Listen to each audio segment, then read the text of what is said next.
ప్రజలు ఎంతో ఆసక్తిగా ఎదురుచూస్తున్న జనగణన 2027 ప్రక్రియను ప్రారంభించేందుకు కేంద్ర ప్రభుత్వం అత్యంత కీలకమైన అడుగు వేసింది. జనాభా లెక్కల సేకరణలో భాగంగా పౌరుల నుంచి వివరాలు సేకరించేందుకు ఉద్దేశించిన 40 ప్రశ్నల జాబితాను కేంద్ర హోంశాఖ అధికారికంగా నోటిఫై చేసింది.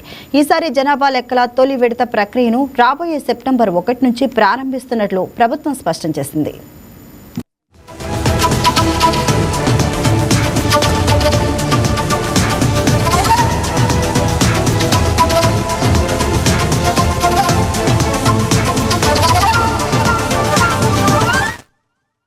పౌరుల సామాజిక ఆర్థిక స్థితిగతులను మరింత ఖచ్చితంగా అంచనా వేసేందుకు వీలుగా ఈసారి రూపొందించిన 40 ప్రశ్నల జాబితాలో పలు నూతన అంశాలను చేర్చారు.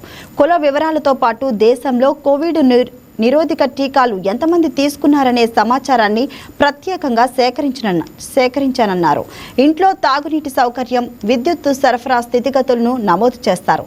వినియోగిస్తున్న డిజిటల్ సాధనాలైన స్మార్ట్ ఫోన్లు, ఇంటర్నెట్ సదుపాయం, సొంత వాహనాల వివరాలను కూడా ఇందులో భాగం చేశారు.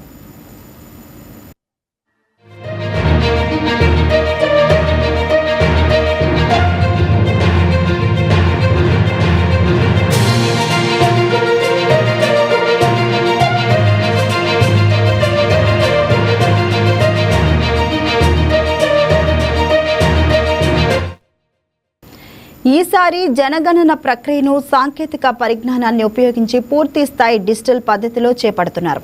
ఎన్యూమరేటర్లు ప్రత్యేకంగా రూపొందించిన మొబైల్ యాప్ల ద్వారా నేరుగా పౌరుల సమాచారాన్ని నమోదు చేస్తారు.